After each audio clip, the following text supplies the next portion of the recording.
Buenos días.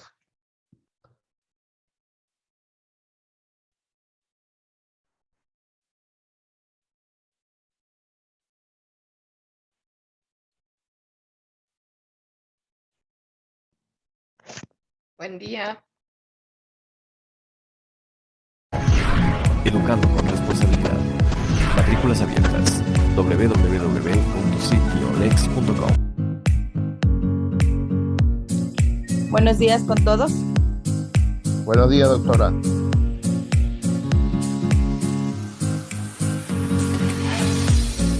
Buenos días. Buen día, mi nombre es Tania Moreno. Buen día.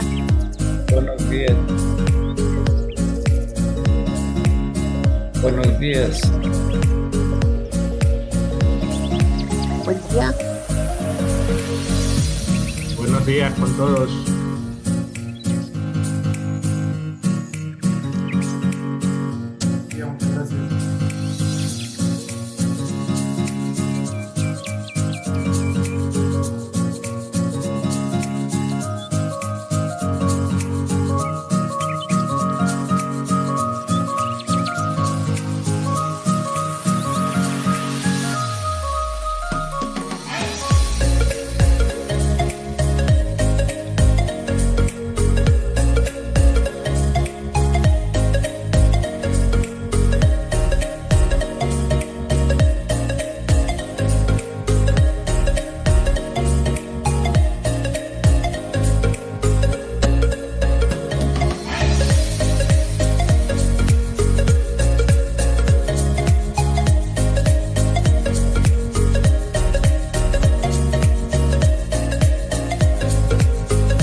Educando con responsabilidad.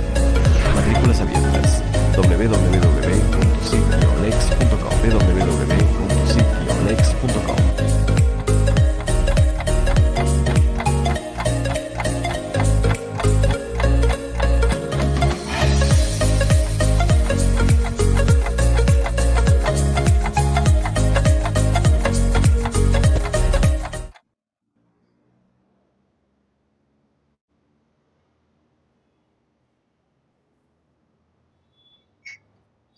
El Instituto Interamericano de Investigaciones y Publicaciones Jurídicas, CIPLEX Ecuador, les da la cordial bienvenida a todos los participantes al segundo taller del Diplomado Internacional en Derecho Constitucional. El día de hoy, en el segundo taller, contaremos con la participación del abogado Alex Francisco Palacios Schinning.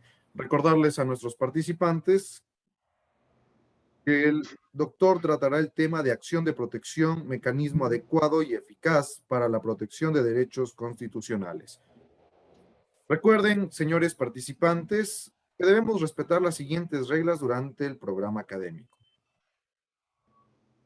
Colocar en nuestro chat sus dos nombres, sus dos apellidos, su número de cédula, correo electrónico y desde qué ciudad se encuentran conectando como motivo de registro de asistencia. Recuerden participar en el presente taller de acuerdo a la metodología establecida por el docente. En el momento de plantear las interrogantes o sus preguntas deben ser enfocadas en las temáticas abordadas por el ponente. Nombrar a su usuario de Zoom con su primer nombre y apellido. Mantener su cámara encendida y su micrófono apagado durante toda la reunión. El incumplimiento de estas normas permitirá que el hospedador de la reunión restrinja su acceso al presente evento. Antes de iniciar, estimados participantes, comentarles que pueden contactarse a través, pronto se estará colocando los links de acceso directo a WhatsApp a través de el chat de nuestra reunión de Zoom. De igual forma, pueden ponerse en contacto con nosotros a través de el WhatsApp, el 099-846-8210, al 0987-370322, o a través de Facebook como Instituto Interamericano de Investigación Jurídica, CIP-LEX. También nos encontramos en Instagram como @CIP-LEX. A través de nuestra plataforma que ustedes se encuentran utilizando, a través de las ponencias grabadas de los docentes, www.cip-lex.com. Para cualquier requerimiento de cualquier índole, a ciplex.admisiones@gmail.com. De esta forma, el Instituto Interamericano de Investigaciones y Publicaciones Jurídicas les da la cordial bienvenida al segundo taller del Diplomado en Derecho Constitucional y Argumentación Jurídica. Estimados participantes, de esta forma damos la bienvenida a el doctor Alex Palacios. Un gusto tenerle, mi doctor, con su venia y con la venia de los participantes. Le damos la bienvenida al presente taller. Muchas gracias, Diego. Muy buenos días con todos quienes están en esta reunión. Es un placer para mí poder dirigirme hacia ustedes y poder, más que todo, llevar una dinámica interesante respecto del tema que vamos a tratar. En este momento vamos a tratar lo que es la acción de protección y por qué es el mecanismo eficaz y adecuado para proteger los derechos constitucionales. Previo a iniciar la exposición, quisiera indicarles que para llevar la dinámica de la misma, de acuerdo a cómo vayamos avanzando con el análisis de la garantía jurisdiccional, vamos a seguir haciendo las preguntas necesarias que existan, dudas, que esto sea más como un foro, más que como una pregunta. Sí. Y por favor, pueden apagar el micrófono, por favor, Edwin. Gracias. Bueno, para las preguntas, simplemente, por favor, que me hagan saber de cualquier manera para poder seguir continuando con la dinámica de la misma. Bueno, dando inicio ya al tema que vamos a tratar, es importante manifestar que nosotros vivimos en un Estado constitucional de derechos y justicia, se establece la Constitución de la República del Ecuador, y efectivamente es desde ahí de donde debemos partir para poder analizar todo esto. Las constituciones modernas, como la que tenemos en el Ecuador, no solamente establecen derechos, sino también garantías, y estas garantías son los mecanismos que sirven para garantizar la tutela efectiva de los derechos de los justiciables, de los ciudadanos. Entonces, por eso es importante comprender que la acción de protección, esta garantía jurisdiccional, efectivamente, a mi criterio, es la garantía más importante que tenemos dentro de nuestro ordenamiento jurídico constitucional. ¿Y el por qué? ¿Por qué efectivamente es la más importante? Porque existe garantías de habeas corpus, existe acceso a la información, existe habeas data, existe una acción extraordinaria de protección con derechos específicos que protegen. Pero para todos los que quedan ahí abiertos es la acción de protección. Esta acción de protección, como efectivamente el artículo 88 de la Constitución lo define, que la acción de protección tendrá por objeto el amparo directo y eficaz de los derechos reconocidos en la Constitución. y podrá interponerse cuando exista una vulneración de derechos constitucionales por actos u omisiones de cualquier autoridad pública no judicial. Esto es sumamente importante tomar en cuenta que ¿puedo poner una acción de protección en contra del Consejo de la Judicatura? Efectivamente sí, porque no es un órgano judicial, pero no puedo poner contra la decisión de la justicia, por ejemplo, de la Sala Civil de la Corte de Provincial de Pichincha. Eso no podemos hacer porque justamente existe una prohibición expresa que no se puede poner una acción de protección o interponer una acción de protección en contra de decisiones judiciales. Así también, ahora que ya vamos a entrar a analizar los elementos o las características esenciales de la acción de protección, vamos a dividir en dos partes esta intervención. En la primera vamos a enfocarnos en analizar todos los elementos de la acción de protección y en lo posterior analizaremos un poco cuál es el rol que realmente debe cumplir el juez garantista de derechos. Vamos a darle un poco de importancia a realmente que en el Ecuador necesitamos ya urgente una justicia especializada en derecho constitucional. Por esta razón, los elementos o características esenciales que tiene la acción de protección es la siguiente. Siempre, cuando nos dedicamos al litigio constitucional, ustedes deben haber observado que siempre que interponemos una acción de protección y tenemos a la institución pública, por lo general, porque también hay como presentar contra privados una acción de protección, y tenemos algo que hay que pelear siempre como abogados litigantes, de que nos digan que no es la vía adecuada, que no es la vía eficaz, que existe la vía ordinaria, y como siempre, y en esto soy muy crítico y muy frontal, en especial para la Procuraduría General del Estado, nunca existe vulneraciones de los derechos constitucionales. Nunca, pero absolutamente nunca, se puede tratar estos asuntos en sede constitucional. Entonces, por eso es importante que nosotros, al momento de entrar en un litigio constitucional, tengamos el manejo de la jurisprudencia y de lo que la ley mismo ha dicho, como es la Ley Orgánica de Garantías Jurisdiccionales, en que debemos indicar por qué inexiste otro mecanismo de defensa judicial adecuado y eficaz para proteger el derecho violado. Que ese es el tema que estamos tratando en esta ponencia.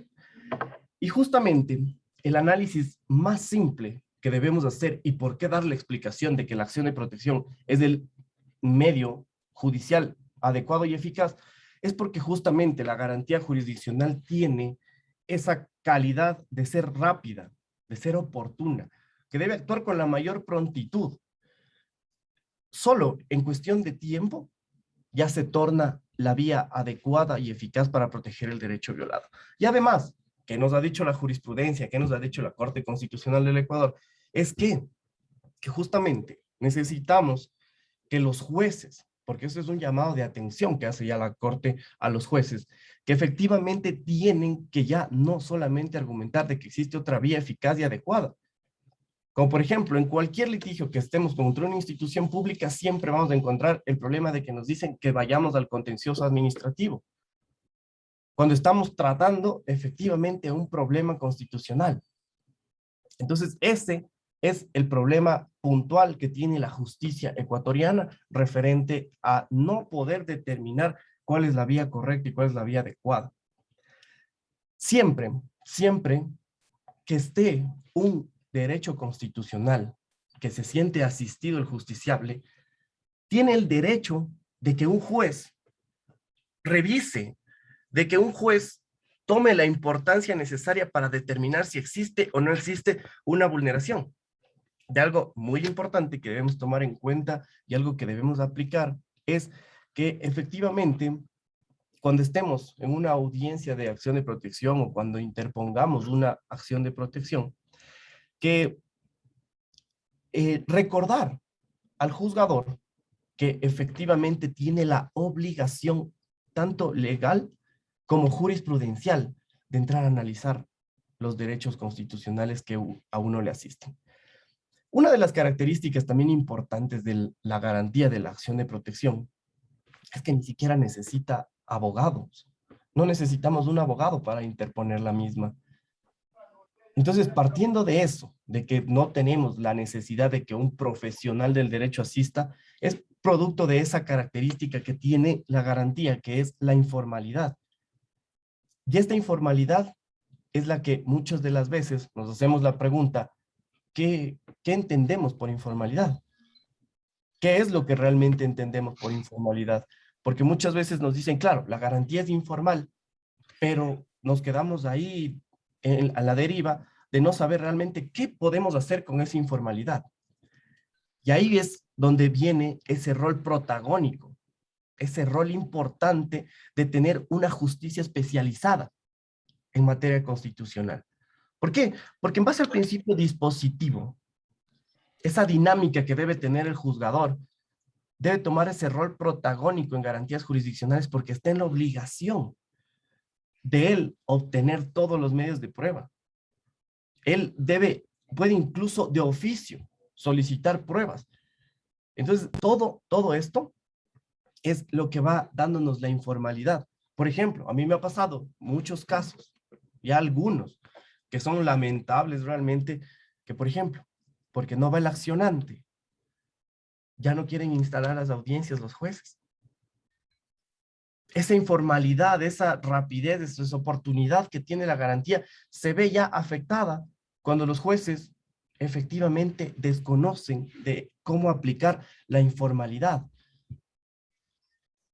Y a veces ni siquiera es con el argumento de que necesita la presencia del accionante para poder demostrar que existe una vulneración al derecho constitucional, sino que simplemente es una especie de ordinarización que hacen. Si bien es cierto, la norma supletoria que tenemos a la Ley Orgánica de Garantías Jurisdiccionales y Control Constitucional es del COGEP, tenemos que ser bien claros y hay que ser muy enfáticos en algo. Por más que sea la norma supletoria, el Código Orgánico General de Procesos, no se puede ordinarizar la justicia constitucional. O sea, que nos traten en una audiencia constitucional, que nos traten con reglas del COGEP. Esa es una vulneración terrible a la seguridad jurídica, a la tutela judicial efectiva de los derechos. No podemos permitir que nos traten de esa manera los juzgadores. Por eso que muchas veces los jueces se enojan, se sienten aludidos cuando se les indica esto. ¿Por qué? Porque la mayoría desconoce de que realmente esta informalidad y esta dinámica que debe existir es la más pura del garantismo constitucional.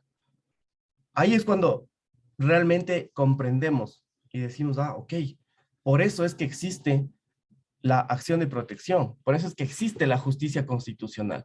Porque si no existiera esta informalidad, si no existiera esta dinámica, prácticamente estaríamos solo tratando como en la justicia ordinaria. No tendría sentido que realmente exista una justicia constitucional. Entonces, uno de los detalles importantes dentro de las garantías jurisdiccionales es que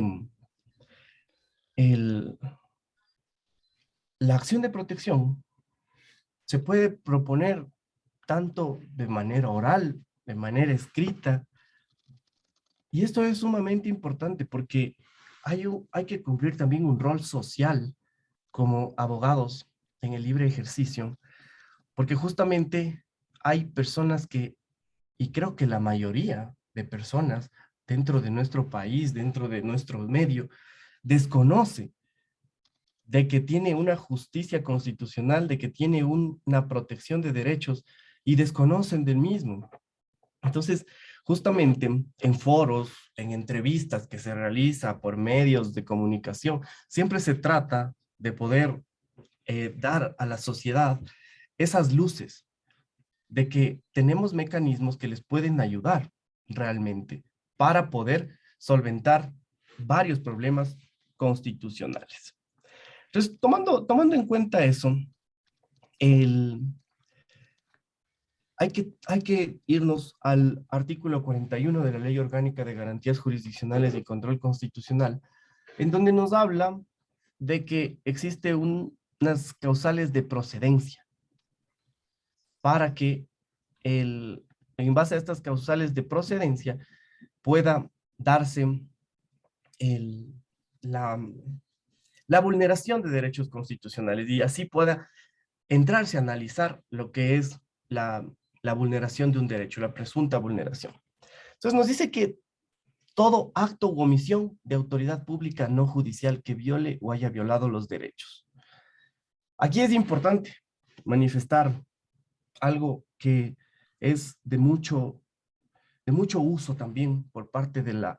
Y quiero enfocar un poco más esto porque la mayoría de acciones de protección que interponemos en el libre ejercicio, cuando nosotros estamos en el libre ejercicio, es en contra de instituciones públicas. ¿Y por qué estoy siendo tan enfático contra la institución pública? Porque es lo que más se ve, lo que más se puede hacer. Y siempre las defensas de las instituciones públicas y la Procuraduría General del Estado pretende confundir esto de acto u omisión. No sé si les ha pasado en el libre ejercicio, en la dinámica de la justicia constitucional, que dicen que porque es un acto administrativo, debía ser impugnado en el contencioso administrativo. Incluso hay instituciones que entran a analizar las teorías de actos de simple administración. Y si nosotros vemos y leemos la Ley Orgánica de Garantías Jurisdiccionales y Control Constitucional, en ningún momento nos habla de un acto administrativo, de un acto de simple administración. Nos habla en general de un acto u omisión. Es decir, no hay la necesidad de que exista un acto administrativo, un acto de simple administración. Con un oficio, con una palabra, con una inobservancia de algo, la institución pública o un privado pueden vulnerar derechos constitucionales. Entonces, esto es sumamente importante. ¿Por qué? Porque ustedes se van a encontrar con el mismo problema en casi todas las audiencias de que les van a decir esto. Entonces, ese argumento es el que nosotros debemos desvirtuar y debemos hacerle caer en cuenta al juez que no es lo que estamos tratando. No estamos tratando el tema de legalidad.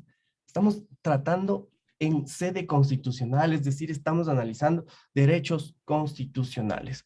Miren que hace unos meses atrás, en una audiencia de acción de protección, una jueza me supo manifestar que el derecho a la seguridad jurídica, que está en el artículo 82 de la Constitución de la República del Ecuador, me dijo que no es un derecho constitucional. Me dijo que me vaya, la misma jueza, que me vaya a sedes ordinarias cuando se busca la aplicación de una ley. Entonces, por eso es que tenemos que darle la importancia que se merece la garantía jurisdiccional. Y algo, retomando lo que hace un momento decía respecto a esta informalidad, no porque la garantía sea informal, debemos ya no darle la importancia necesaria. Más bien, tenemos que enfocarnos más.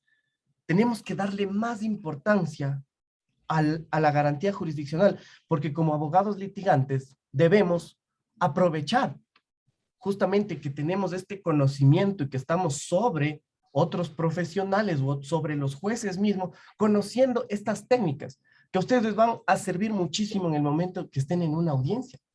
El día de ayer tuve una audiencia en la ciudad de Ambato y justamente el juez, al dar su decisión, al finalizar la audiencia, le dije, señor juez, por favor, solicito me aclare tal punto y me amplíe tal punto.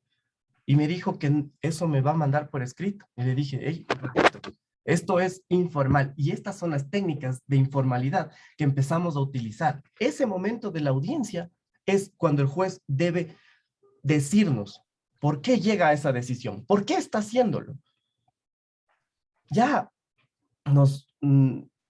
la Corte Constitucional del Ecuador, mediante varias sentencias, ya ha dicho que el juez en garantías jurisdiccionales lo que tiene que hacer es no satisfacernos a nosotros, a los abogados, No tiene que satisfacer al profesional, sino al accionante, a quien estamos patrocinando. Entonces tienen que ser simples, los juzgadores tienen que ser simples. Eso es una real motivación. Muchas de las veces ya la corte igual se ha encargado de decirnos que ya no necesitamos altos estándares de motivación. Antes entrábamos en este conflicto de usar la lógica, la comprensibilidad, la razonabilidad. Y ahora ya vamos perdiendo poco a poco eso, porque la Corte Constitucional del Ecuador ha dicho que es más importante tener una decisión concreta, concisa, que tenga explicación de la pertinencia de la aplicación de una norma, más que encontremos esa lógica, esa comprensibilidad y esa razonabilidad. Es mucho mejor tener una decisión y que los jueces nos tutelen los derechos, es decir, la tutela judicial efectiva desde el acceso a la justicia hasta la ejecución de la sentencia. Eso es realmente que nos estén garantizando el derecho constitucional. Y bueno, retomando al tema en específico que estábamos hablando sobre las causales de improcedencia, algo que es muy común dentro de nuestra dinámica constitucional es que se indiquen o se manifieste que estamos pidiendo la declaración de un derecho. Estoy seguro que a todos quienes hemos litigado en justicia constitucional nos ha pasado, que nos dicen la parte contraria, que es nuestra acción está adoleciendo de una causal de improcedencia porque la pretensión del accionante es la declaración de un derecho. Esto, si traducimos a la dinámica que debería existir realmente en las acciones de protección o en las garantías jurisdiccionales, nosotros como abogados ni siquiera estamos en la obligación de decirle al juez cuál sería la medida de reparación ideal para el caso. Nosotros solamente debemos pedir que se declare la vulneración al derecho que hemos alegado, y es obligación del juez determinar, de acuerdo a la dinámica que se dé en la audiencia, de acuerdo a la dinámica de las pruebas y de acuerdo a la dinámica de los hechos, poder determinar cuándo y cuál es la reparación integral adecuada. Bien que hace unos años atrás, un gran jurista ecuatoriano, el doctor José Luis Castro, realizó una investigación cuantitativa de estos problemas que existen dentro de la justicia constitucional. Ellos hicieron un estudio donde analizaron 6,000 sentencias de acción de protección. De estas 6,000, llegaron a determinar que el 80% en el Ecuador son negadas. O sea, tenemos garantías jurisdiccionales solamente para que los jueces nos nieguen. Y si es que nosotros vemos realmente cómo debería tratarse con este 20% que sí hubo de aceptación a acciones de protección, solo de cada 100, es decir, 20 se aceptaban, y solamente en un caso de 6,000, imagínense cómo estamos en la justicia constitucional, en un caso de 6,000, los jueces llamaron a una audiencia para buscar las medidas adecuadas, materiales e inmateriales, para poder reparar el daño provocado a una persona. Así es la manera correcta. El momento que a nosotros nos dan la sentencia y nos dicen que se acepta la acción de protección por vulneración del derecho a la seguridad jurídica, por ejemplo, deberían llamarnos a una audiencia. Deberían llamarnos y sentarnos a todos para buscar la mejor alternativa para realmente proteger los derechos. Algo que es sumamente importante es, si no existe una reparación, no tiene sentido la garantía.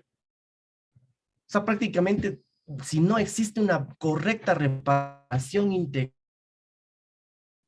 nunca va a ser eficaz la jurisdiccional. Prácticamente solamente gastamos el tiempo, solamente ocupamos unas horas de nuestra vida para ir a una audiencia, pero que realmente no existe dentro de la misma.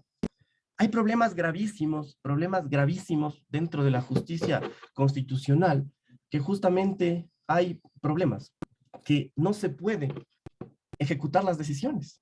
¿Por qué? Justamente por este problema de que los jueces no ven la medida más eficaz, no ven cuál sería realmente esa reparación que va a existir. Entonces, en la próxima audiencia que tengamos de acción de protección, insistemos a los jueces, pongámosles presión para que realmente empiecen a aplicar estos tips, podemos llamarlos, para que realmente tenga resultado las garantías. Porque siempre, en casi toda la mayoría de los casos, y ustedes han vivido seguramente en el libre ejercicio, ganamos una acción de protección y se demora una eternidad para poder ejecutarse. No se puede ejecutar las decisiones, las instituciones no hacen caso, y ese también es un problema y es una vulneración a la tutela judicial efectiva, porque es obligación del juzgador garantizar que efectivamente se cumpla y se ejecute una sentencia. Entonces, cuando dentro de las otras causales de improcedencia de la acción que debemos tomar en cuenta es el numeral 3, que nos indican que cuando en la demanda se impugne la constitucionalidad o legalidad del acto u omisión. Esto es algo que hay que manejarlo con un tecnicismo un poco más alto, porque aquí hay dos palabras que se refiere a la constitucionalidad o legalidad de un acto. Muchas de las veces, y esto en cambio, si vemos los errores de juzgadores, también tenemos que ver los errores nuestros cuando estamos como abogados en el libre ejercicio. Y efectivamente, esto de la constitucionalidad se refiere a la otra área que tenemos. Existe la Ley Orgánica de Garantías Jurisdiccionales y Control Constitucional, que son los dos elementos que tenemos en nuestro ordenamiento jurídico constitucional, que es primero lo que se refiere a las garantías jurisdiccionales y segundo a lo que es el control constitucional. Y efectivamente tiene mucha razón este numeral 3 del artículo 42, porque muchas de las veces nosotros pretendemos que se declare inconstitucional algo. Cuando es para eso, tenemos otras vías y salimos de las garantías que debemos irnos a lo que es el control constitucional. El control constitucional, en otro momento podremos tratar respecto a ese tema. Ustedes saben que se puede hacer antes, después. Hay muchas técnicas y muchas maneras de ejercer un control constitucional. Y referente a la legalidad del acto, ahí ya cambia la palabra, legalidad del acto. Otro problema que tenemos, que justamente cuando buscamos que se declare la ilegalidad de algo, ahí sí está bien que los jueces nos llamen la atención, porque para eso sí existe otras vías. Existe la vía ordinaria, que esa sí es la correcta. Entonces, de esta manera, dejándole claro estos elementos de improcedencia que son los que más se utilizan dentro de la dinámica de las audiencias de acción de protección, algo que debemos tomar en consideración es que muchas de las veces, cuando nosotros queremos tramitar una acción de protección, tenemos este problema de la competencia.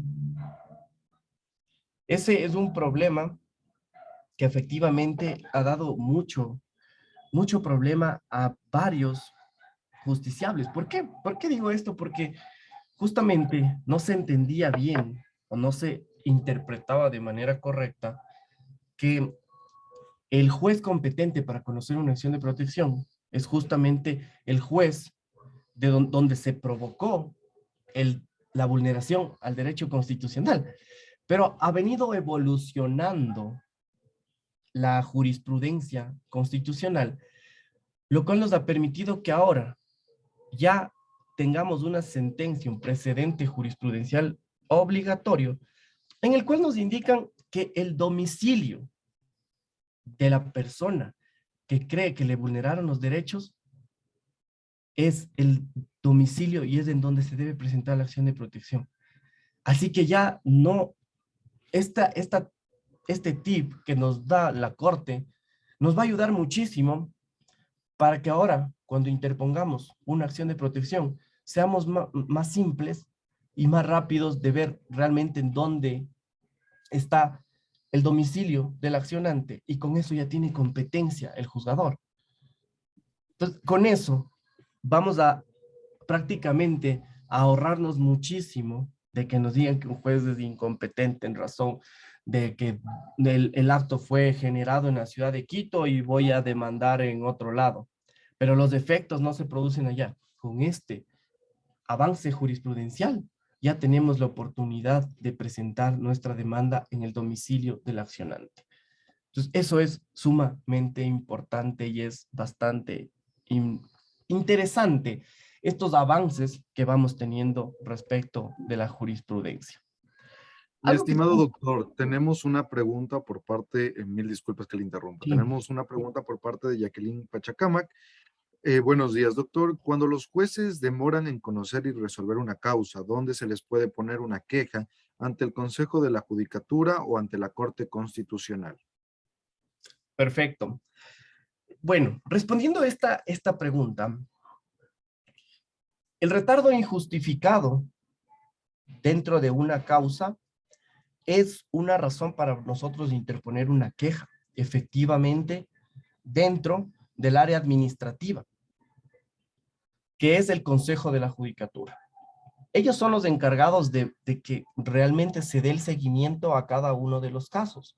Pero como estamos tratando la justicia constitucional, ahí viene un detalle.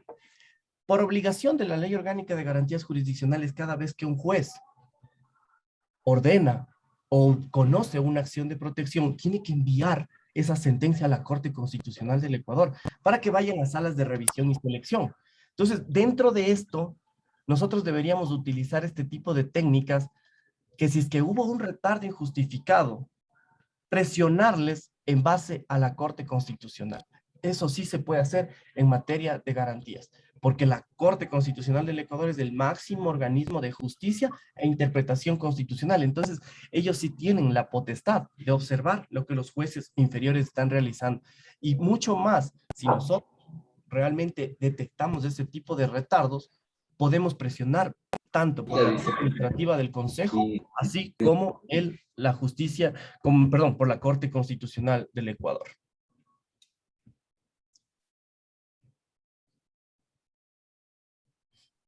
Mi estimado doctor, nos solicita la palabra el estimado Milton Cornejo.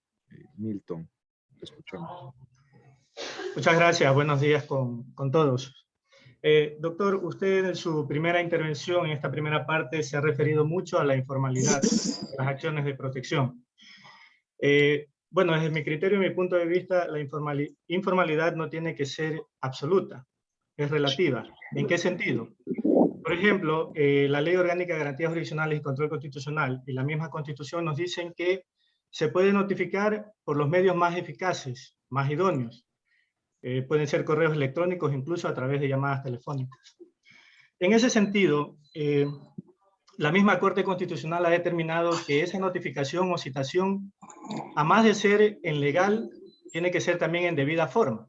¿Qué significa eso? Que no solamente hay que cumplir con lo que dice la ley, sino que el juez debe de cerciorarse de que efectivamente esa persona a la cual se ha presentado, o la entidad pública contra la que se ha presentado la acción de protección, debe de tener conocimiento de la misma para que pueda ejercer su legítimo derecho a la defensa. Entonces, basado en ese punto y en ese criterio, desde mi punto de vista, la informalidad no tiene que ser absoluta, sino relativa. Y eso implica de una u otra manera aplicar las solemnidades sustanciales que son relacionadas a todos los procesos, y entre ellos está justamente que se realice una debida notificación o citación. Eso por un lado. Y por otro lado, con respecto a lo que usted manifestaba también de que las entidades públicas y la Procuraduría General del Estado siempre van a alegar de que son temas legales y no temas constitucionales. Y lo digo esto porque eso es parte de mi trabajo. Yo soy abogado de la Procuraduría General del Estado. Y bueno, en principio nosotros manteníamos ese criterio, pero en la actualidad ya a medida que han ido saliendo estos precedentes constitucionales, hemos tratado de variar un poco ese criterio, esa posición en las audiencias. En mi caso, por ejemplo, yo comienzo primero a rebatir los derechos que han sido alegados como vulnerados para al final poder llegar a una conclusión o darle esa conclusión al juez de que no existe vulneración de derechos, sino que son temas relacionados a otras vías. En ese sentido, doctor, corresponde exclusivamente al juez determinar si es que efectivamente existe o no vulneración de derechos. La parte actora presenta sus argumentos, la parte demandada presenta sus argumentos y al final será el juez quien pueda resolver si es que existe o no dicha vulneración.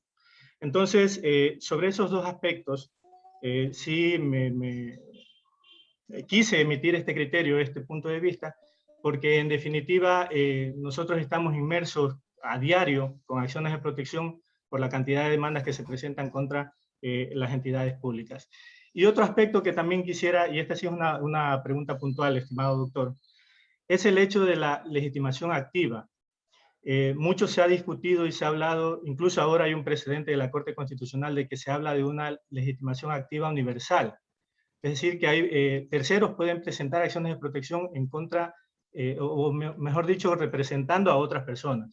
En ese sentido, sí me gustaría conocer cuál sería su criterio con respecto a esa legitimación universal, tomando en consideración que el mismo artículo 9, me parece que es en el párrafo segundo o tercero de la Ley Orgánica de Garantías Jurisdiccionales y Control Constitucional, determina y señala de que las acciones tendrán que ser presentadas por aquellas personas a quienes se les haya vulnerado derechos, porque esa parte no fue reformada en la sentencia que emitió la Corte Constitucional. Me gustaría conocer su criterio con respecto a ese tema, doctor. Muchas gracias. Gracias, Milton, por el aporte. Efectivamente, y bueno, felicito también de que usted se aparte de ese criterio que lastimosamente existe muchas de las veces de parte de la institución que representa, y que grato es poder ya empezar a debatir realmente en derecho constitucional. Y justamente lo que usted manifestaba respecto a la informalidad. La informalidad, si bien es cierto, no es absoluta, pero hay aspectos como por ejemplo lo de la notificación, aspectos que se debe respetar el derecho a la defensa, el principio de igualdad de las partes. Eso no entra dentro de lo que es la informalidad para poder conocer y poder resolver una garantía jurisdiccional. O sea, la informalidad más se refiere es a lo que nosotros no debemos, por ejemplo, en el caso más claro, lo que yo les manifestaba, de que si solamente voy yo a la audiencia, no va el accionante, no va la persona que me contrató, solamente voy yo, y me digan no, porque en el COGEP nos dice que como norma supletoria no puede instalar la audiencia, pero si yo estoy representándole, esas informalidades son las que realmente nos sirven para poder actuar. La informalidad no va a menoscabar derechos de las otras partes, como por ejemplo, que no se notifique correctamente, en legal y debida forma, como usted manifestaba. Efectivamente, eso no se puede hacer. Abusando de la informalidad, no se puede hacer eso. Entonces, la informalidad es un criterio que más bien se utiliza para lograr esa eficacia de las garantías jurisdiccionales. Porque recordemos que cuando yo me siento afectado a un derecho constitucional, no necesariamente un juez va a poder determinarme, porque eso es de acuerdo a lo que se trate y a la dinámica que se dé. Se determinará si existe o no una vulneración de derechos. Pero en toda esa tramitación es donde la informalidad tiene que ganar, es decir, que se haga célere, que se haga oportuno, que se tramite de la manera más rápida, que no estemos con formalismos que a fin de cuentas pueden retrasar si es que hay una evidente vulneración a los derechos.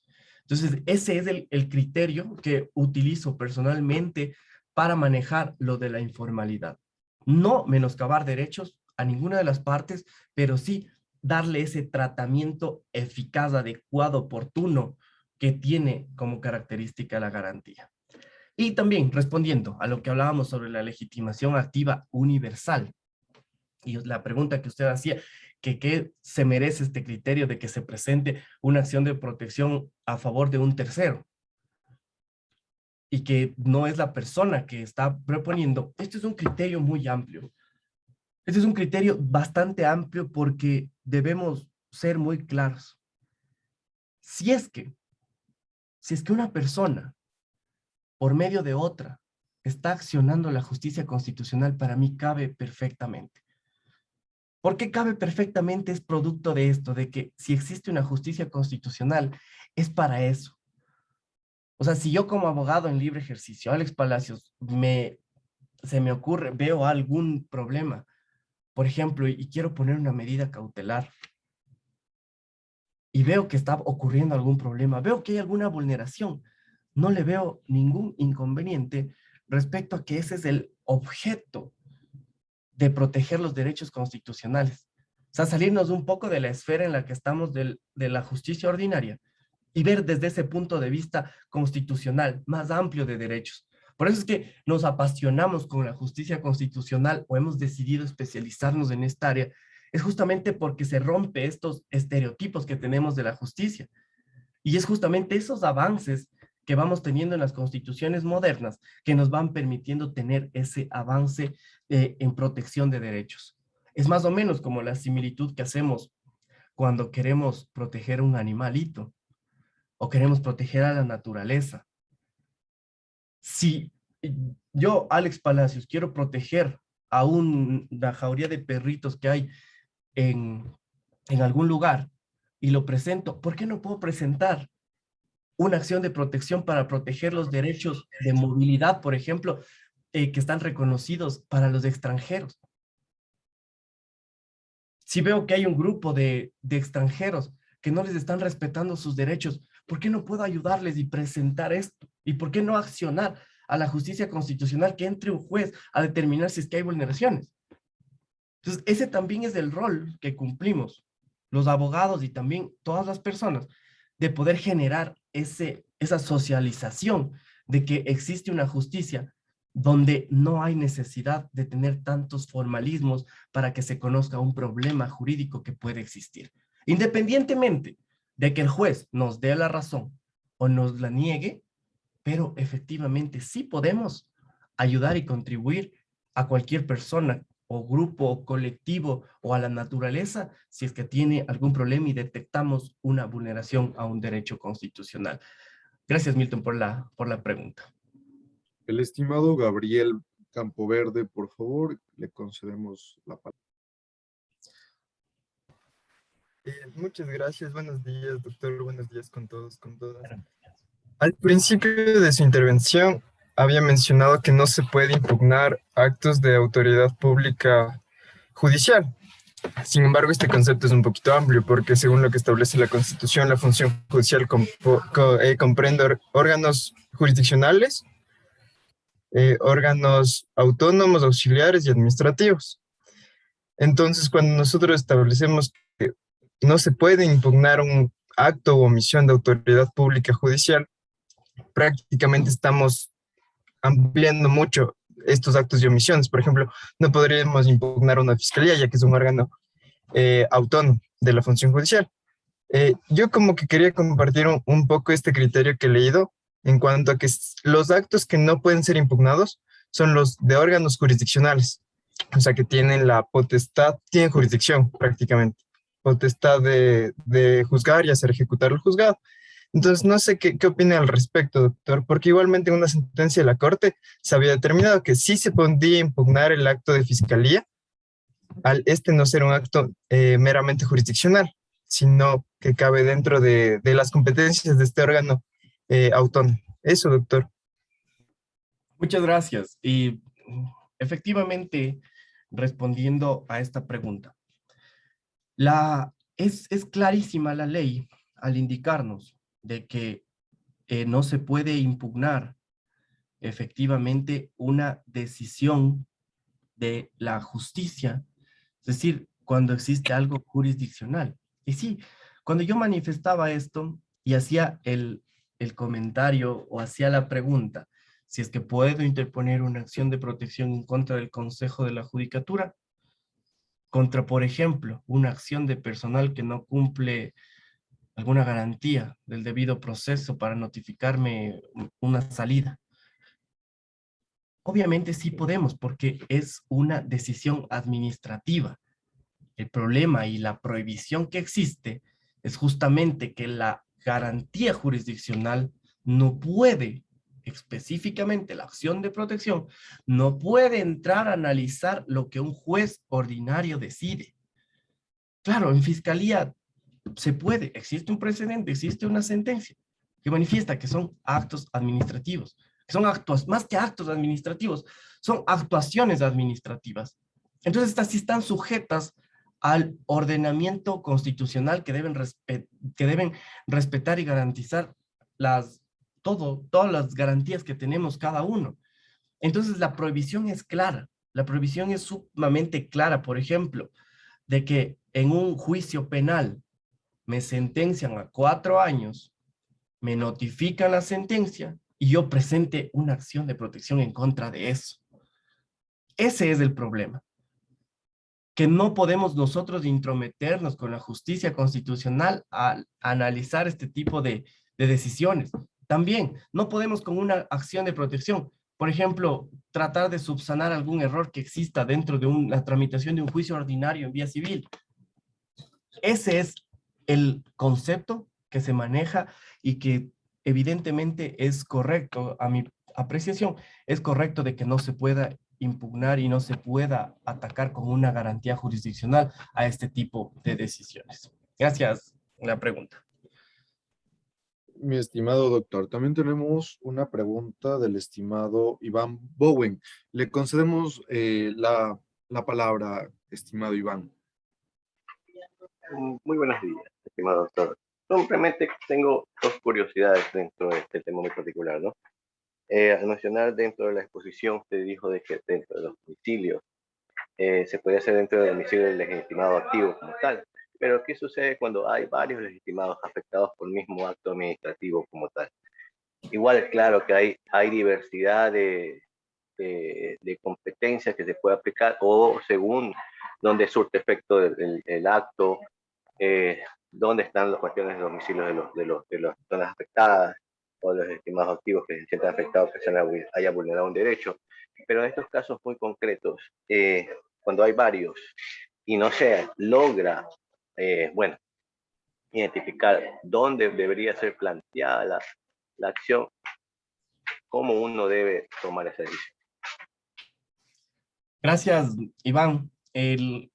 Para responder esta pregunta bastante importante, cuando tenemos nosotros y cuando lleguemos a conocer una acción de protección o tengamos una asesoría respecto a este tema de varios implicados, de varios accionantes, para tomar la mejor decisión y la que me ha dado resultado en lo personal dentro del litigio constitucional, cuando tenemos varios afectados, lo mejor es demandar en donde está la institución, en donde se producen los efectos de la vulneración. ¿Por qué? Porque es más simple. Ahí no tienen por dónde salir afectada la institución. Se respeta el derecho a la defensa de la misma, se notifica en el lugar y estamos tratando el tema. Porque claro, si tenemos, ejemplo, una persona que tiene su domicilio en la ciudad de Quito, otro en Ambato, otro en la ciudad de Riobamba, ¿cómo decidimos eso? Mejor vámonos a donde fue la institución, porque obviamente si son implicados de un mismo acto, es evidente que vino de una sola institución o de un solo privado.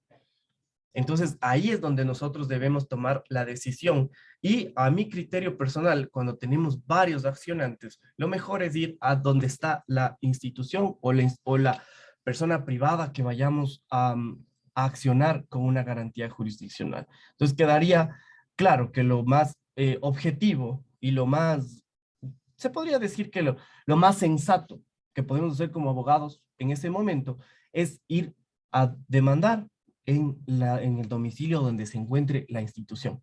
Con eso nos evitamos todo el problema de que nos aleguen falta de competencia y un juez va a conocer el problema constitucional. Gracias, Iván. Muchísimas gracias por la respuesta, mi estimado doctor. Concedemos la palabra a Raúl Cabanilla.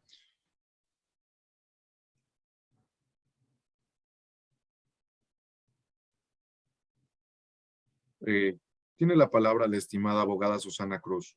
Recuerden encender para realizar la pregunta su cámara. Hola, buenos días. Buenos días, doctor. Buenos días.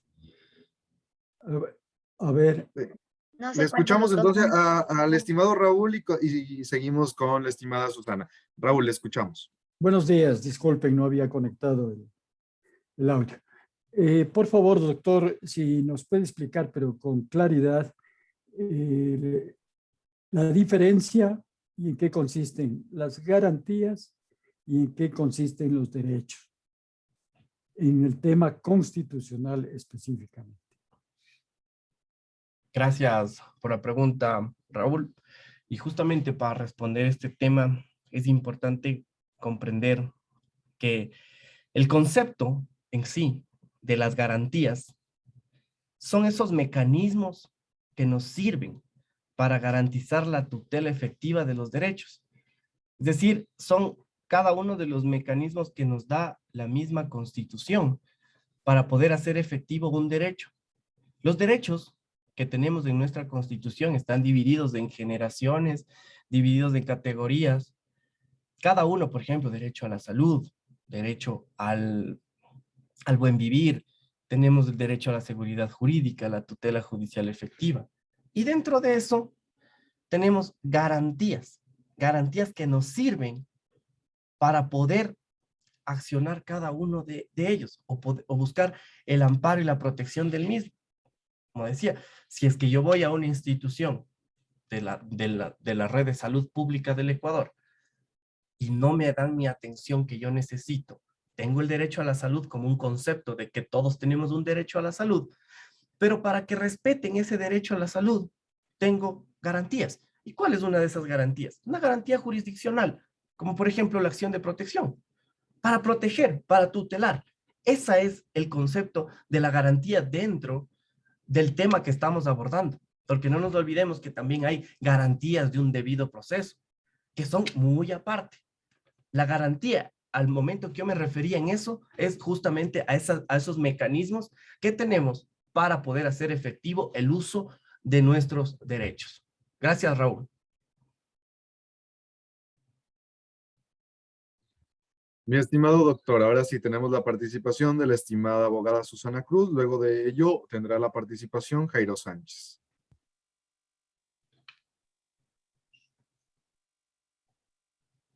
Doctor, buenos días.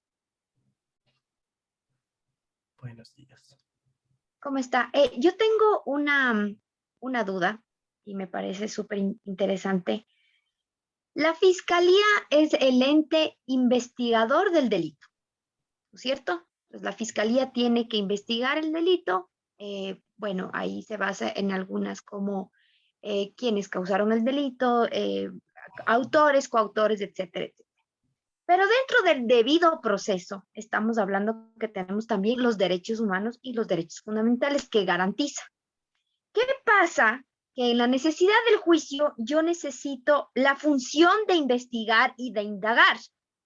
Pero el fiscal ya asumió su teoría del caso y tiene ya 2 autores y tiene coautorías. ¿Cómo yo puedo enfrentar a la fiscalía sabiendo que su teoría del caso está errónea y que la fiscalía también tiene incisos puntuales en los que él tiene que hacer? En Guayaquil, y le digo porque en Guayaquil pasan unas cosas que a mí, bueno, no sé, cada persona trabaja como tiene que trabajar, ya el fiscal tiene su autor, ya, él dijo, él es el autor y hemos presentado pruebas de descargo. ¿Qué puedo yo hacer cuando un fiscal no está haciendo correctamente bien su trabajo y está dejándose llevar por una investigación que supuestamente realizó la Policía Nacional? Y que la Policía Nacional en su informe ya le pone que es autor y coautor, cuando ellos son investigadores. Esa es mi pregunta, doctor. Gracias, Susana. Efectivamente es una pregunta bastante interesante porque vamos a entrar a analizar factores ya que nos ocuparían en otra esfera, ya en algo más fuera de lo que estamos tratando. ¿Por qué? Porque si bien efectivamente la Fiscalía cumple ese rol de investigar, ese principio de presunción de inocencia debería respetarse. Y es algo muy grave, y lo digo muy grave porque efectivamente, como es algo muy subjetivo, la investigación, como efectivamente es demasiado subjetivo, existe el problema de que vamos a tener esa, ¿cómo sería la palabra exacta? Refiriéndonos a que esa subjetividad que va a tener el fiscal va a seguir siendo lo que mande, lo que nos dé esa perspectiva de él.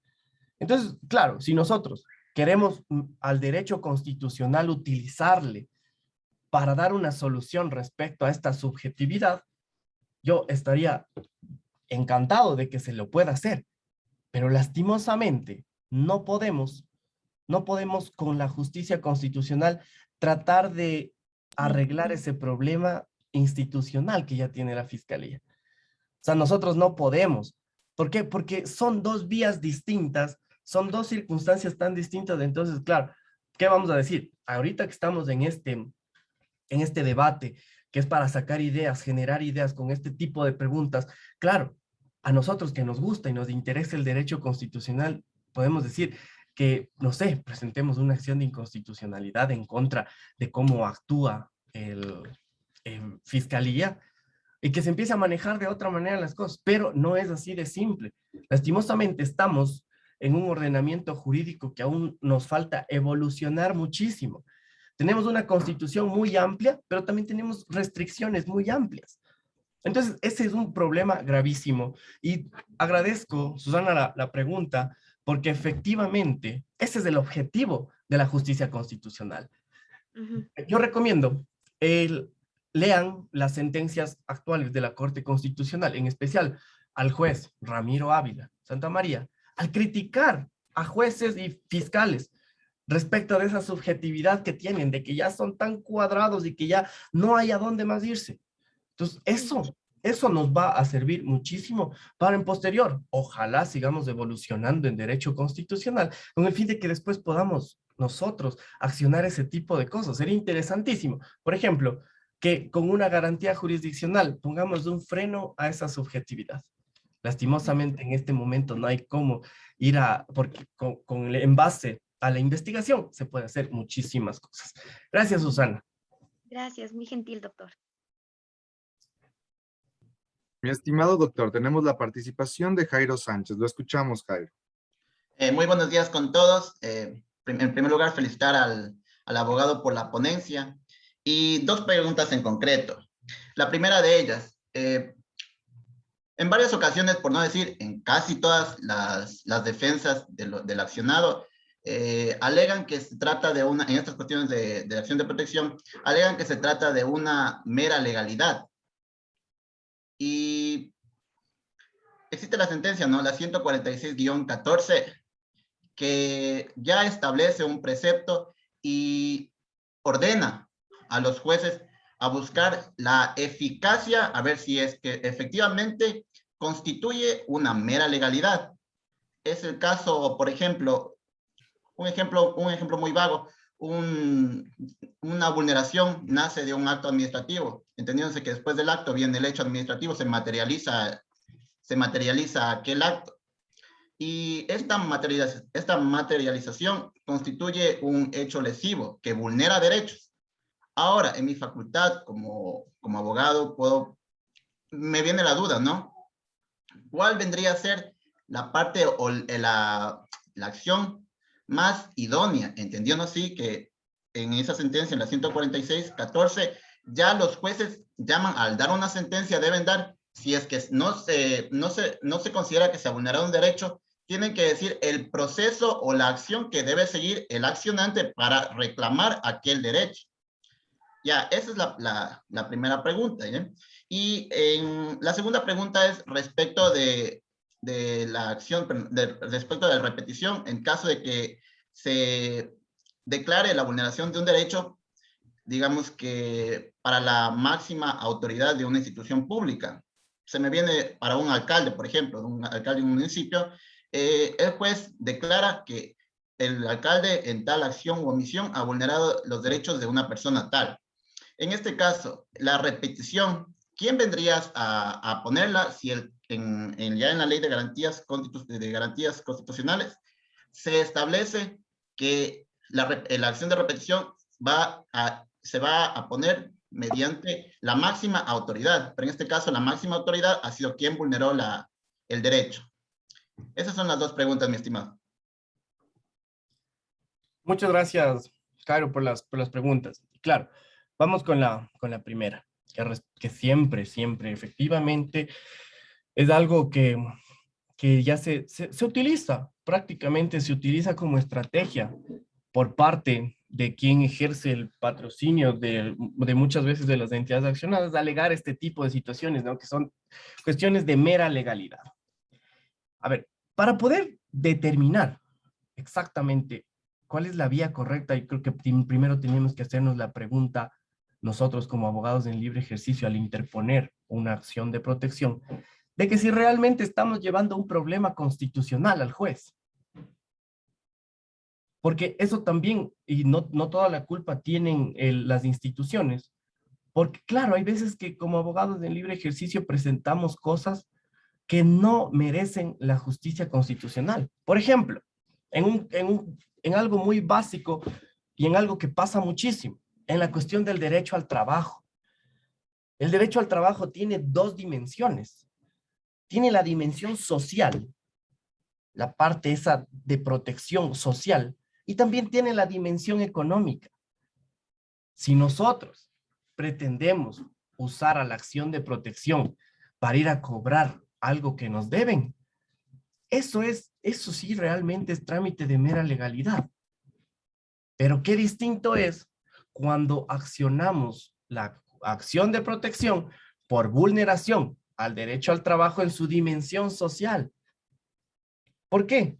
Por ejemplo, dentro de la dimensión social vamos a tener lo que es protección a embarazadas, a discapacitados, a enfermedades catastróficas. Esos temas son los que le interesan a la justicia constitucional.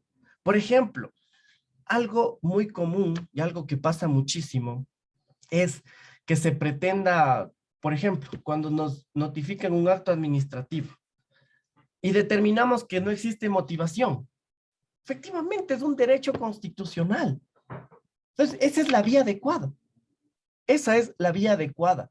Y algo, lo que usted hacía referencia, efectivamente, es que el precedente 001, 16 PJOCC, es el que nos dice claramente que por el hecho de buscar una justicia rápida, el juez tiene que conocer a fondo el derecho que uno manifiesta. De ahí ya viene el análisis y claro, el juzgador es dueño de su criterio, es dueño de su administración de justicia. Obvio que también los jueces que no observen las sentencias de la Corte Constitucional están vulnerando la seguridad jurídica.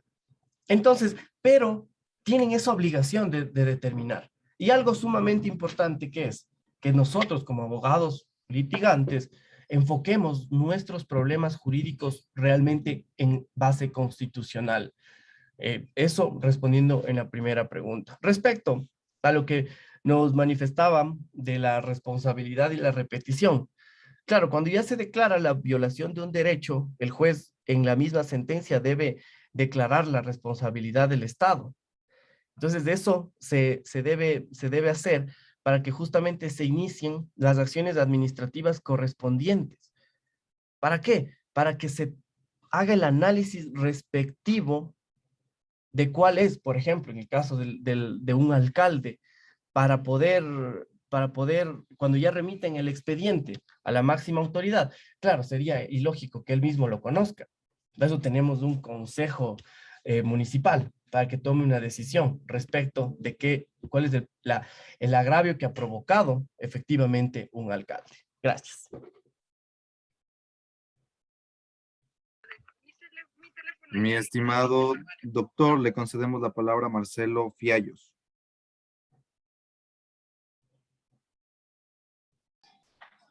Buen día. No sé si... Buen día. Buen día.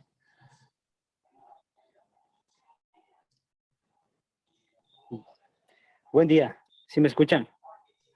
Sí, Marcelo, se escucha bien. Muchas gracias. Muy buen día con los compañeros y estimado profesor. Bueno, yo quería hacer una pregunta, ¿no? Respecto a cuando se presenta, bueno, está relacionado el tema, ¿no? Una medida cautelar independiente a fin de evitar que se produzca un daño, una vulneración de derechos constitucionales. Sin embargo, dentro del conocimiento de la medida cautelar, se puede evidenciar que ya existe verdaderamente un daño, ya una vulneración de derechos constitucionales. El juez podría transformarla en acción de protección y tratarla como tal. Esa es la primera pregunta. Y en cuanto a como dice el profesor, pues hay algunos fallos muy buenos de Ramiro Ávila. Dentro de esta, del matrimonio igualitario, inclusive en sentencia concurrente, ya el doctor Ramiro Ávila pone un tema a debate, que es en la eficacia o no, y en que brinda o no seguridad jurídica el control concentrado de constitucionalidad, haciendo él ya un análisis de que puede existir ya un control difuso. Entonces, es muy buena esa línea de pensamiento que abre Ramiro Ávila con esa sentencia concurrente en cuanto al control mismo de constitucionalidad. Sin embargo, es un criterio todavía, no es una sentencia, es el voto concurrente, como he hablado, no ha cambiado nada, pues el control concentrado se está dando en nuestro territorio, pero sin embargo ya abre una línea de debate y pues así vamos a ver qué es lo que pasa, ¿no? Sin embargo, la pregunta que le hice, eso lo último como comentario, la pregunta respecto a la convertirse o no en una acción de protección, una medida cautelar, a ver si me puede ayudar el profesor. Muchas gracias. Gracias, Marcelo, por la pregunta. Y es una pregunta súper interesante, en virtud de que la esencia de la medida cautelar es evitar. Para eso sirve la medida cautelar autónoma, para evitar la vulneración de un derecho constitucional. Y efectivamente está en la obligación el juez de que en la tramitación de una medida cautelar, si se evidencia que ya está consumado esa vulneración, efectivamente tiene que conocerlo como acción de protección, Marcelo. Tiene la obligación.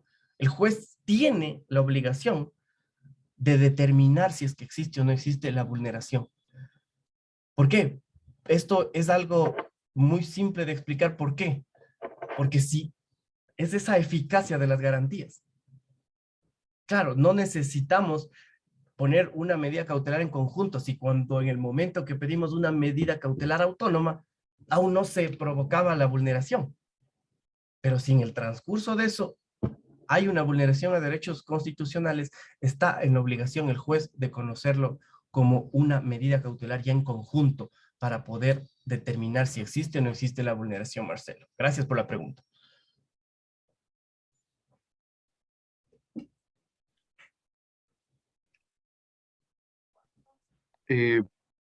Perfecto. Tenemos la participación de la estimada Marta Vélez, mi estimado doctor. Gracias, Diego.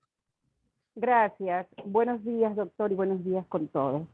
En su intervención usted mencionaba que los actos deben estar motivados. Quería yo saber cuándo se consideraría que un acto está motivado, sobre todo si en la sentencia de la Corte Constitucional 152-12-CEP-CC manifestaba en su parte que por regla general, en efecto, los actos administrativos deben ser motivados.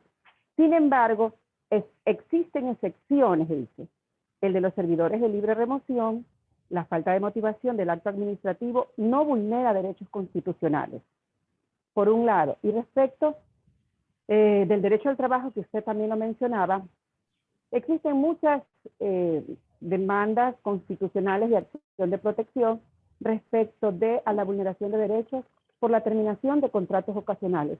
Y le pregunto yo a usted, doctor, ¿cuándo es procedente una acción de protección por vulneración de derecho a la falta de motivación, a la seguridad jurídica, al debido proceso, por la terminación de estos contratos ocasionales?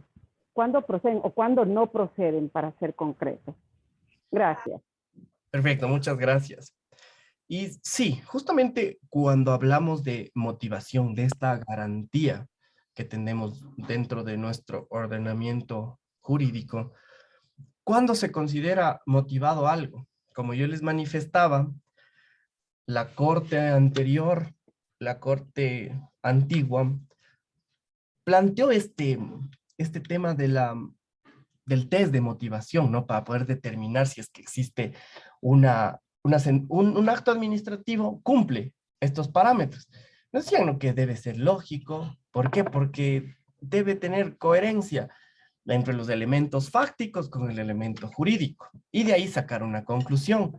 Nos decían que debe ser razonable porque debe haber la aplicación de las normas correctas. Y nos decían que sea comprensible porque necesitamos comprender lo que nos están diciendo. No en un lenguaje muy técnico, no en un lenguaje para abogados, sino para el común de las personas, para que entiendan eso. Entonces, eso lo llamaban antes motivación.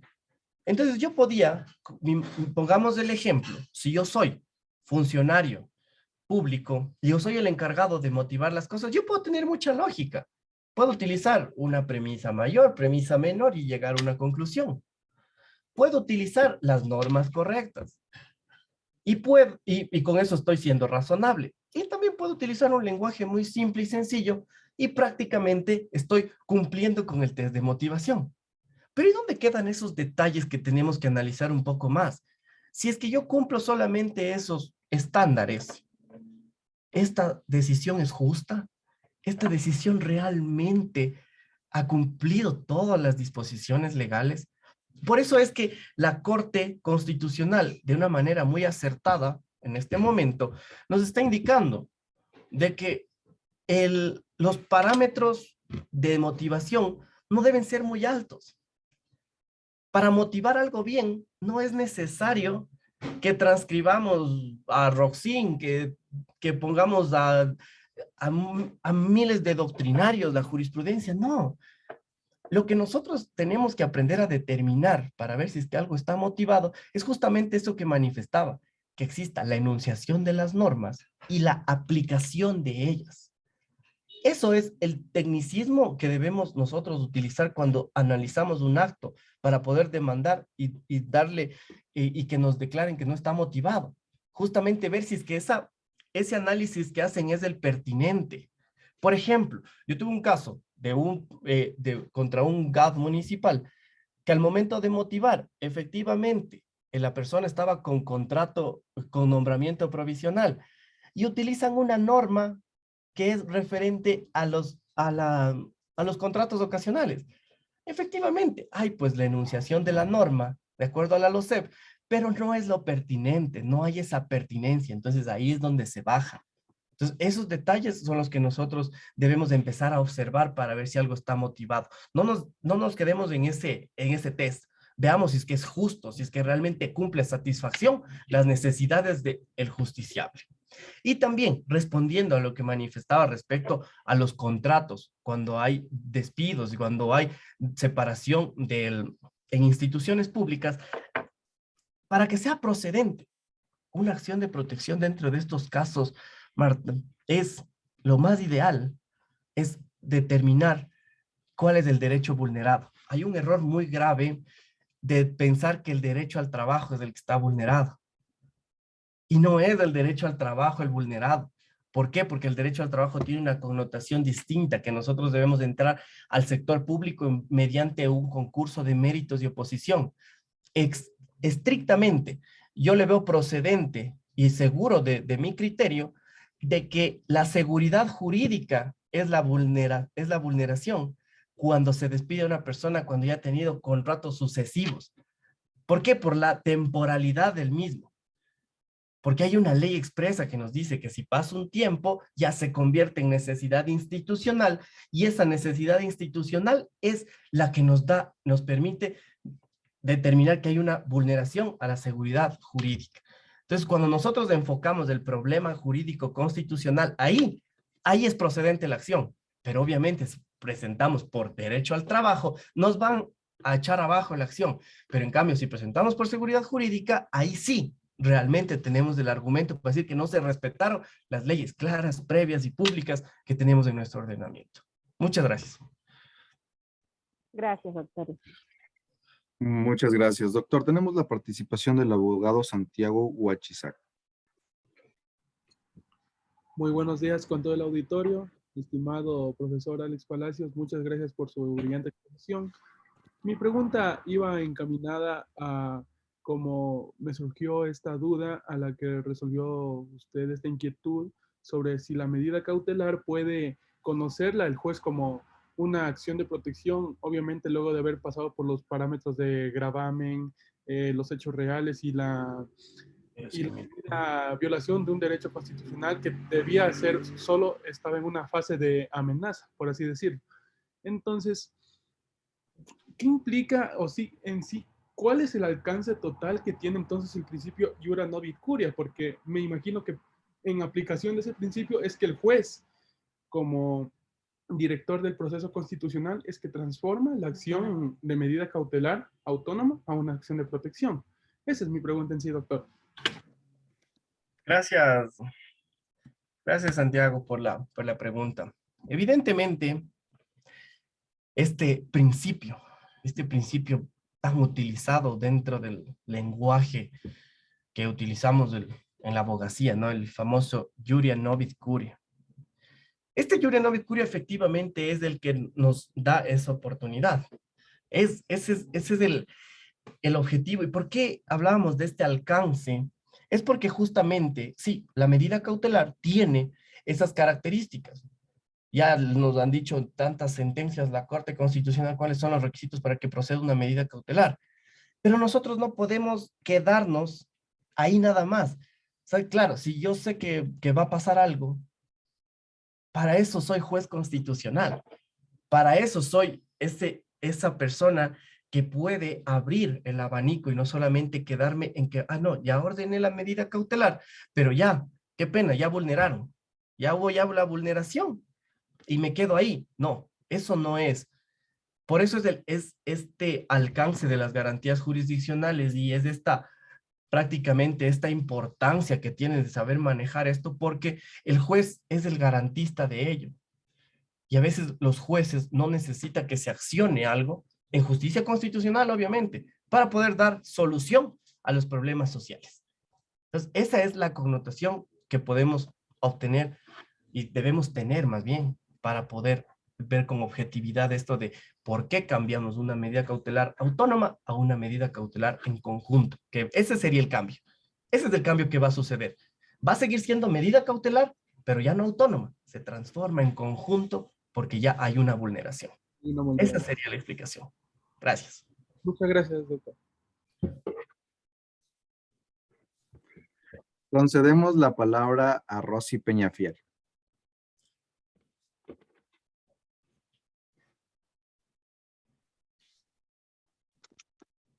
Buenos días, doctor. Buenos días a todos.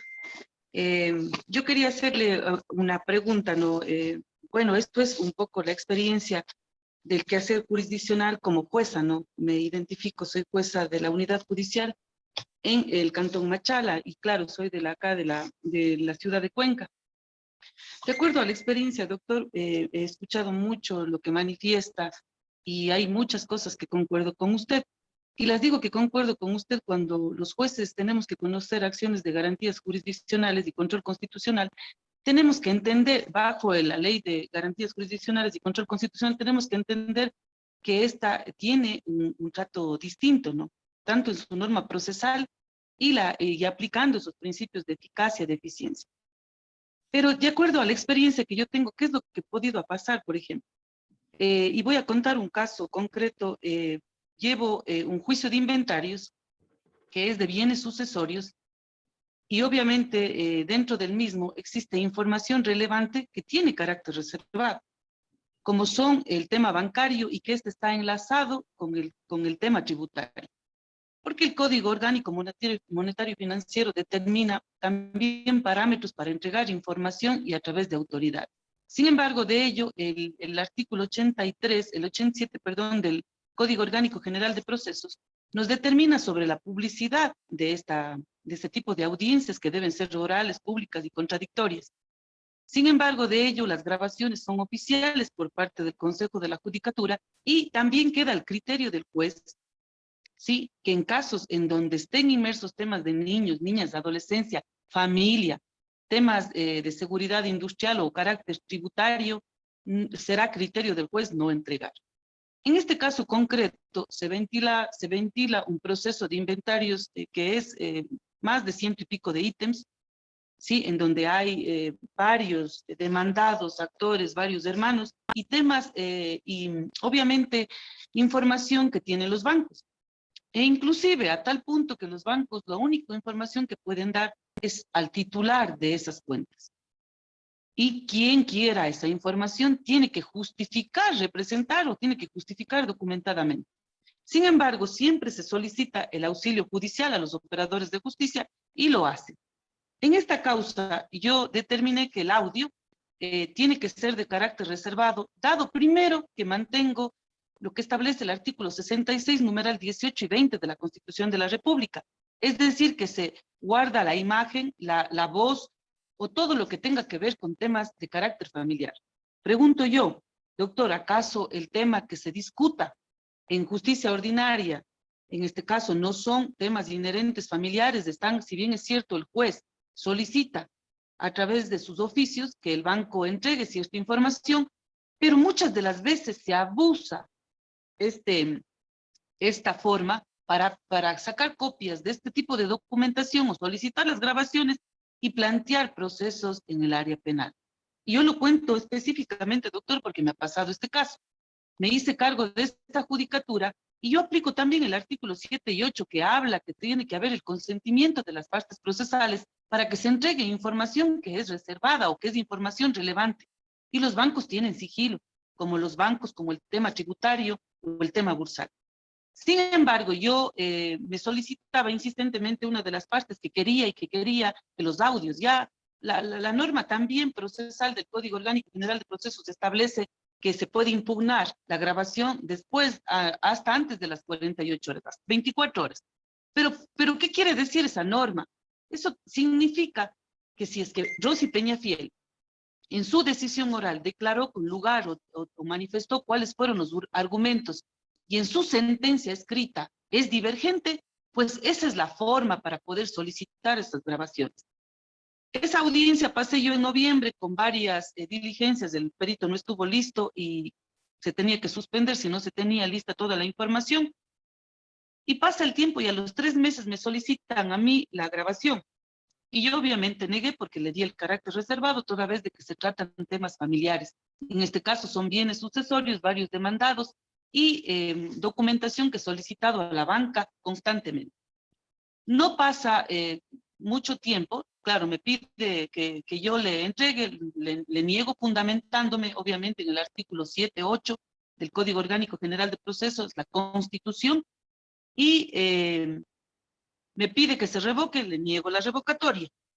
Más allá de eso, plantea una de las partes, que era el demandado, una acción constitucional de acceso a la información en contra de esta juzgadora. Plantea, a mí ya de cajón me pareció improcedente, doctor, quisiera escuchar su criterio. ¿Y por qué lo digo improcedente? Porque hay parámetros para establecer si es que es o no acceso a la información pública lo que me pedía. Porque muchas cosas, muchas veces confunden los abogados, lo que son las actuaciones judiciales son públicas. Las audiencias orales públicas y contradictorias son públicas, sí, pero dentro de procesos de la misma fase procesal, de la dirección de una audiencia o sus fases procesales propias, pueden existir inclusive medios alternativos en el juez conciliador y esa grabación no se la puede entregar, o sea, no se la puede dar por el principio de confidencialidad. Y el juez intenta en varias ocasiones también llegar a acuerdos conciliatorios hasta que dicte su sentencia. A mí me plantean, y claro, mi argumento fue que esta acción es improcedente. Para mí es como determinar que el juez constitucional, que muchas de las veces, por eso digo, doctor, comparto en algunas, si no hubiera vivido en carne propia, no lo hubiese entendido. Cuando fui yo a la audiencia y el juez terminó decidiendo resolvió que había una vulneración al debido proceso. A mí me ha preocupado que manifieste un argumento que el hecho de no haberle dado la grabación a la parte procesal es una vulneración al debido proceso, cuando el único efecto jurídico que tiene una vulneración del debido proceso es declarar una nulidad. ¿Y quién podría declararme una nulidad? Es una sala especializada, es decir, el inmediato superior. Sin embargo, yo fui con el argumento de que es improcedente, porque estaría él queriendo dejar sin efecto un auto de mera sustanciación de una jueza de primera instancia en un juicio ordinario, y también el abuso del derecho por parte del abogado que intenta a través de una acción desnaturalizar para qué se pide un acceso a la información pública. ¿Sí? Ese es mi argumento. Sin embargo, el juez declaró de que se entregue inmediatamente los audios, y claro, yo interpuse, pedí una aclaración, porque nunca pudo motivar ni justificar dentro de su motivación en qué sentido ese contenido que está en la grabación tiene o no la información para él es reservada. Claro está que cuando los jueces también llevamos a cabo otro tipo de acciones de protección, siempre hablamos del principio de legalidad, ¿no? Y yo manejo el mismo criterio y me mantengo en el mismo, en que no podemos nosotros hacer control de legalidad sobre actos administrativos de autoridades que están totalmente facultadas. No puede desnaturalizar la acción de protección. Y sí, el juez tiene que aplicar ese principio fundamental que es del iura novit curia. Yo sí lo hago. Y a tal punto que no me quedo quieta en el sentido de que no puedo estar como una simple espectadora escuchando al accionante, al accionado. Simplemente si requiero información, la pido, me movilizo del puesto y solicito para poder determinar si en los hechos existe una vulneración de derechos. Y así lo he hecho. Pido información que sea necesaria, no termino la audiencia mientras no tenga los elementos de convicción suficientes. Concuerdo con usted, doctor, que existen formalidades y que no puede el juez dejar pasar. ¿Como cuáles? Como el tema de la notificación, el tema de la producción de medios probatorios. Hay que aplicar el Código Orgánico General de Procesos porque es norma supletoria y la última vigente. Sin embargo, en la acción que yo les menciono, vi simplemente que el juez me habló, indiqué, pero en su motivación de su sentencia prácticamente es como que yo estuve muda, dice que no he probado, no creo que debía haber probado nada, apelé, y en el trayecto de la apelación, de coincidencia, encuentro yo que dicha acción constitucional de acceso a la información pública ya había sido planteada por el abogado. Es decir, el 1 de julio, el mismo abogado interpone una acción de protección acceso a la información pública, la misma demanda en contra de mi persona, y la jueza inadmite, indicando que es improcedente. Claro, ya sabemos que existen fallos de triple reiteración en los cuales determina que para así se inadmita o se indique que es improcedente la acción de protección o una acción constitucional, se tiene que convocar a una audiencia, se tiene que escuchar a las partes. Sin embargo, a mí no se me llamó y declaró, ella inadmitió. Este abogado, no contento, pasan 3 o 4 días, vuelve a poner la misma acción constitucional y cae en otro juez de esa misma unidad judicial el 6 de julio. Y en cambio él declara que sí existe una vulneración. Bueno, cuando usted hablaba de las formalidades, considero yo que es importantísimo. Esto es muy importante. ¿Y por qué? Hay formalidades, el artículo 10 determina los requisitos para plantear una acción de contenido de garantías jurisdiccionales, que podría suplirse algunos, y yo los suplo casi todos, menos el numeral 6, el que determina que bajo juramento se declara que no se ha presentado otra acción. La pregunta es, si nosotros aplicamos una auto de calificación, es decir, muy riguroso, estaríamos recayendo en lo que usted indicó, pensando en que tenemos que ordinarizar y ser muy severos con esos requisitos. Pero vean el caso que a mí me ha ocurrido, que claramente se puede determinar que existe un abuso del derecho. El hecho de decir que declara bajo juramento que no ha planteado otra acción constitucional y volver a plantear otra, ¿en qué recae? ¿Quién es responsable en este caso, doctor?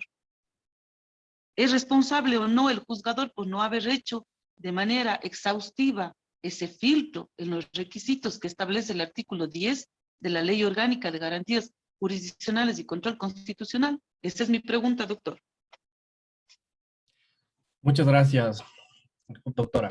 Justamente es importante analizar esto respecto a que la garantía de acción, la acción de acceso a la información pública, tiene ley expresa, ¿no? Que cuando la información tiene el carácter de confidencial o reservada, no se puede presentar la misma. Por eso era improcedente, no se podía presentar.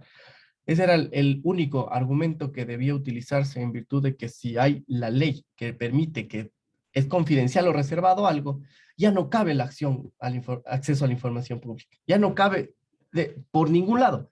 Entonces, efectivamente eso. Y también, tomando en consideración lo que manifestaba usted, y aprovecho también para felicitar la actuación de una juzgadora que se moviliza, que tiene esa dinámica, que tiene ese ímpetu de realmente buscar, porque ese es el rol del juez. Justamente yo manifestaba que después de esto vamos a tratar, ¿cuál es el rol del juez en materia constitucional? Y es ese, es justamente ese, de preguntar, de interrogar, de pedir información, de ese ímpetu que debe tener el juzgador es sumamente importante, porque aquí es donde toma relevancia el juez constitucional. Entonces, como bien manifestaba la doctora, justamente hay que darle mucho ojo a este tema del abuso del derecho. Y sí, efectivamente, si es que estamos declarando bajo juramento, tiene que sancionarse. No podemos, como abogados en libre ejercicio, primero por ética, presentar dos acciones sobre lo mismo. No podemos. Si hay identidad objetiva e identidad subjetiva en la acción, hay que sancionar por abuso del derecho. Hay que sancionar. Porque no solamente podemos criticar lo que hace un juzgador, lo que hace el abogado de los accionados o el abogado del accionado. Todos tenemos que entrar en este círculo y ver qué estamos fallando. Y no podemos permitir que exista ese tipo de actuaciones abusando del derecho. Gracias, doctora. Por favor, continuemos en razón del tiempo, que ya nos queda un poquito de tiempo, por favor, para ir terminando con el tema de lo que íbamos a tratar el día de hoy. Diego, por favor, continuamos entonces. Perfecto, mi doctor. Tenemos la participación de Wilson Guamán y luego de eso Magno Intriago para que podamos, en honor al tiempo, mi estimado doctor, ir con las conclusiones y tal vez con alguna otra participación. Perfecto. Buenos días, doctor Palacio. Gracias por sus clases que nos está dando. Mire, yo tengo una consulta con relación a la acción de protección. Es un caso real. Pertenecía a una institución en la que se me entregaba un dinero luego de haberme retirado. Cumplí todos los requisitos necesarios. Han pasado 1 año, 6 meses que el presidente de esa institución, de un club, se niega a entregar esas aportaciones. Y él interpone un oficio que yo me pronuncie acerca de un escrito que se había enviado a la Superintendencia de Economía Popular y Solidaria. Entonces, ¿procede o no procede demandar la acción de protección en base a la seguridad jurídica, ya que él se está inventando un artículo que no existe en ningún lugar para no devolver esas aportaciones? Le informo que estas aportaciones, para tener acceso, ya se cumplió con todos los requisitos legales, pero él se niega y yo estoy en estado de insubordinación, Perfecto, efectivamente, cabe totalmente la acción de protección por vulneración a la seguridad jurídica, porque no se está respetando esa norma previa, clara y pública que ordena. Entonces sí es procedente y más que todo, y es un derecho adquirido. Y es un derecho adquirido que no estaríamos pidiendo la declaración de un derecho, sino estamos pidiendo que se respeten las leyes. Aquí hay un criterio medio amplio a veces, que también es errado por parte de algunos juzgadores, no todos, ¿no? Pero sí pasa, que piensan que porque uno alega seguridad jurídica y está alegando algo de una norma infraconstitucional, piensan que se está pidiendo el cumplimiento de una norma y dicen que vayamos a una acción por incumplimiento de normas. Y no es así, realmente no es así. el derecho a la seguridad jurídica, es ese respeto, porque se basa en ese respeto a las normas. Entonces, evidentemente, cabe la acción de protección. Muchas gracias. Muchas gracias, doctor.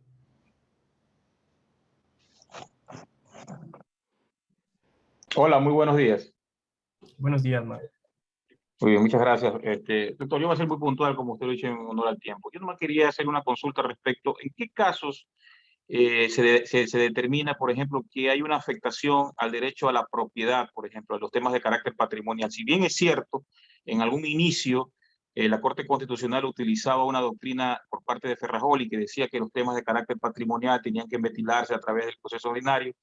Esa conceptualización jurídica anterior ya con esta nueva Corte ya también tomó un nuevo rumbo totalmente diferente.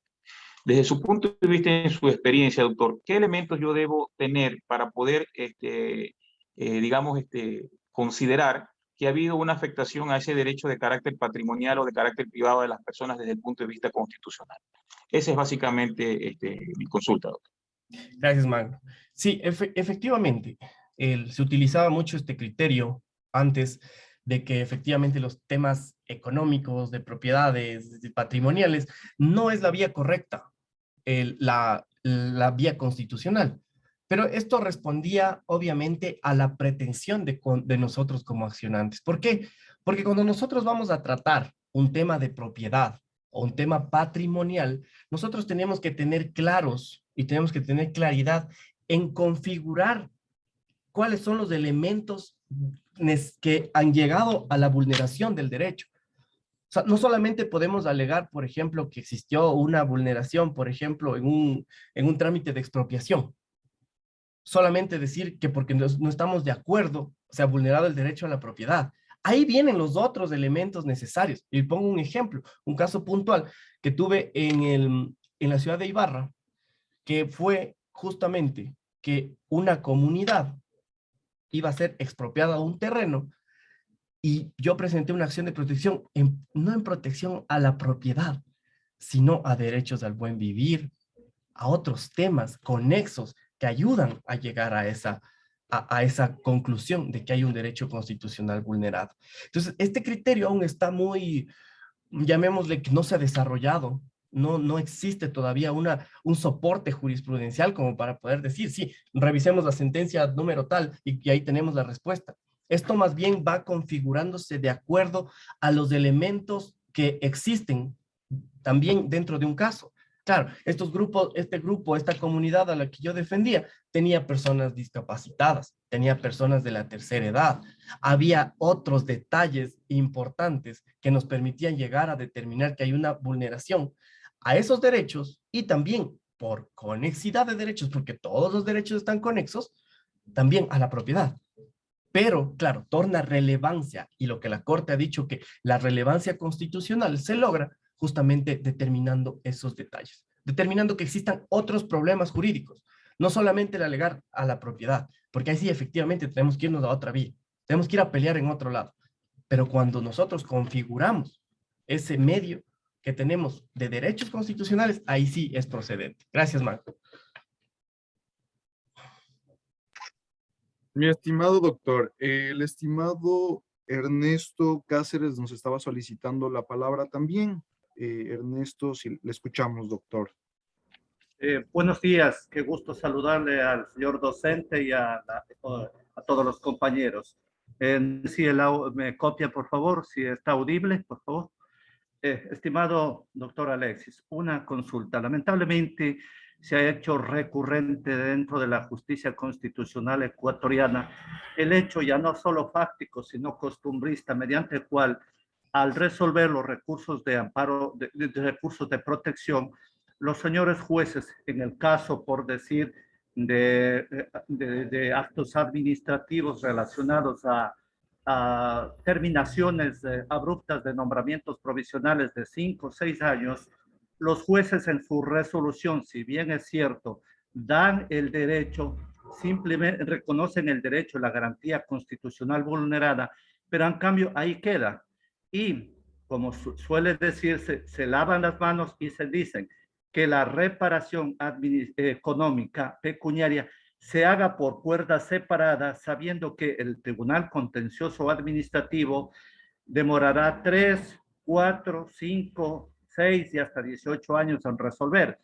Entonces, en ese sentido, no sé de qué manera, bajo su experiencia, si existe ya alguna resolución del de la Corte Constitucional respecto a normatizar en estos casos, en los cuales el juez, justamente lo que había dicho usted, siendo el garantista de la tutela efectiva de los derechos, subsuma su capacidad jurídica y asuma todos estos conceptos y de determinar fechas en las cuales debe reintegrarse y el monto a percibir, sabiendo que, por ejemplo, las instituciones públicas no es que inmediatamente le reintegran al servidor, pasarán una semana, 20, 30 días y el derecho sigue vulnerándose.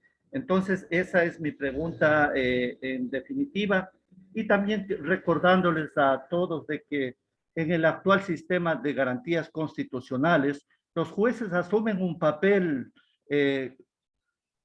fundamental en la creación del derecho. Ya no son los mudos, los operadores mudos de la ley, son personas realmente que sienten, argumentan, interpretan y crean el derecho. Esa es la nueva tendencia del juez dentro del garantismo constitucional nuestro.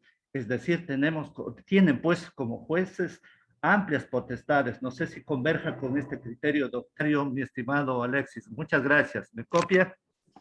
Gracias, doctor. Sí, efectivamente, para responder la pregunta, uno de los problemas más graves, como yo manifestaba al inicio de mi intervención, es justamente esto, que se vuelve inejecutable una sentencia.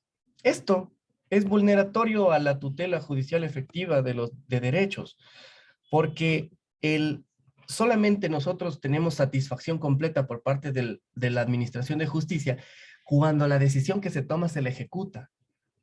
Por eso es que yo decía, ¿para qué tenemos una garantía jurisdiccional que nos dé la razón a un juzgador si no hay una reparación? Si la reparación no se logra, nunca fue remediado el daño.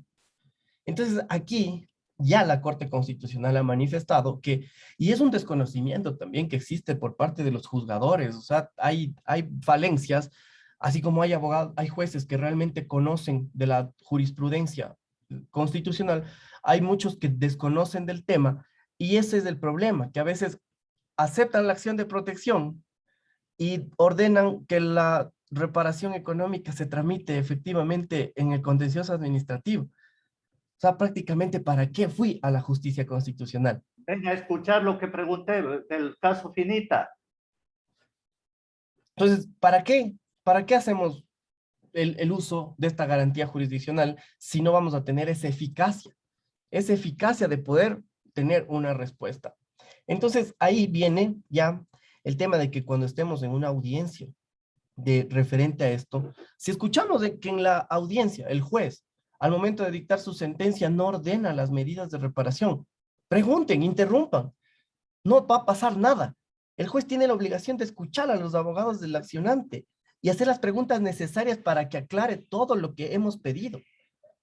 Entonces, ahí es cuando decimos que utilizar estas técnicas y esto que estamos debatiendo el día de hoy es que nos va a permitir poner un poco más de fuerza a los jueces que se preocupen de la jurisprudencia y también empiecen a aplicar la misma.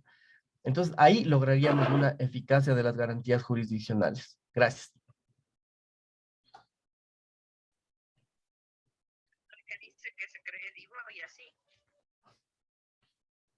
Estimado Diego, entonces continuamos, por favor, para ir terminando. Perfecto, mi estimado doctor. De esta forma, me parece que ya no tenemos más preguntas por parte de ninguno de los participantes. Estimados participantes, en el caso de tener alguna otra pregunta o inquietud, si nos ayudan a levantar. Iván Bowen, por favor, le escuchamos. Ya, me parece que nadie más tiene levantada la mano ni está solicitando la palabra. Diego, por cuestiones de tiempo, por favor, vamos concluyendo ya, el tema. Perfecto, mi estimado. Sí, algo que es sumamente importante y yo manifestaba Estaba dividida en dos partes la exposición, ¿no? Y la segunda parte es justamente ver esto del rol protagónico que tiene el juzgador dentro de las garantías jurisdiccionales. Y no quiero que este tema se quede ahí sin tratar. ¿Por qué? Porque algo que se discute mucho es la inversión de la carga de la prueba en materia de garantías.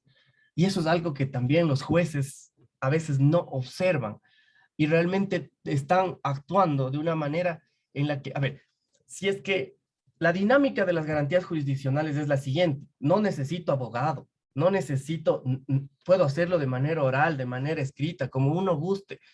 Entonces, obviamente, la institución pública es la que tiene que probar que no vulneró ningún derecho. Entonces, imagínense recibir una resolución por parte de un juez que diga que no se ha demostrado el daño. Ese tipo de cosas son las que criticamos y decimos que el rol protagónico del juez debe tener. ¿Por qué? Porque el juez debe tener clarísimo que las instituciones públicas son las que deben probar. El accionante no debe probar absolutamente nada. A una acción de protección muchas de las veces no se debe ir con nada, ninguna prueba. Con el testimonio basta del accionante, es suficiente prueba. Entonces, esto es uno de los problemas que existe dentro de la misma. ¿Y por qué hacía esto referencia a la inversión de la carga de la prueba? ¿Por qué? Porque es justamente esa desigualdad que tenemos. Ustedes podrán observar, ¿no? Cuando vamos a una audiencia en contra pongamos un ejemplo, ponemos una acción de protección en contra del SRI y nos cae el abogado de la dirección distrital, de la dirección zonal, aparte nos cae el director nacional jurídico y aparte la Procuraduría General del Estado. Imagínense lo que es litigar contra 4 abogados. Contra 4 abogados. Esos son los problemas por los cuales la inversión de la carga de la prueba se da para que la institución demuestre, porque no hay igualdad. Desde que llegamos a una audiencia ya no hay igualdad. Entonces, inicien sus intervenciones recordando al juez que quien debe probar es la institución. Con eso ustedes van a desvirtuar ya y van a poner un argumento tan claro dentro de una audiencia que prácticamente van a obligar a la institución que realmente se prepare en derecho constitucional. Entonces, terminando con esto, ya a manera de conclusión, hemos conversado respecto a esta garantía. Como yo dije, para mí, en mi criterio personal, es la garantía más importante que tenemos. Es una garantía que hay que saber utilizarla. Es una garantía que realmente nos obliga a interesarnos en la jurisprudencia y una recomendación personal. Una recomendación que realmente a mí me ha servido mucho en esto es, observemos los precedentes, observemos las decisiones de la Corte Constitucional, leamos las sentencias, porque ahí están las respuestas para todo. Ahí ustedes van a tener claridad en los problemas jurídicos. Y esa es una de las mejores, ¿qué podría decir? Es la mejor recomendación que les puedo dar, que para llegar a este conocimiento de las garantías jurisdiccionales, las respuestas están en las sentencias de la Corte. En las sentencias de la Corte están todo lo que debemos saber respecto del derecho constitucional. Entonces, dejando claro este tema, hago una vez más pública mi agradecimiento a Ciblex, al abogado Michael Hernández, quien me hizo la gentil invitación para compartir con ustedes, y esperemos poder estar en otro tema y en posteriores invitaciones tratando otros temas constitucionales. Muchas gracias, Diego, y muchas gracias con todos por estar presentes en este taller. Perfecto. Muchísimas gracias a usted, estimado doctor Alex Palacios. Sabe que para Ciplex usted es parte de esta familia. De igual forma, de parte del doctor Mike Hernández, un saludo especial y augurándole los mejores de los éxitos de parte de él y de parte del grupo Ciplex para usted. Y de esta forma, mi estimado doctor, damos por cerrado este evento, el segundo taller de el diplomado en Derecho Constitucional. Ha sido un gusto tenerle, y a nuestros participantes, muchísimas gracias por haber estado con nosotros. Que tengan un excelente fin de semana y cuídense muchísimo. Estaremos pronto notificándoles lo que tiene que ver con el tercer taller. Muchísimas gracias, estimado doctor Alex Palacios, por estar con nosotros. Muchas gracias. Muchas gracias. Buen día.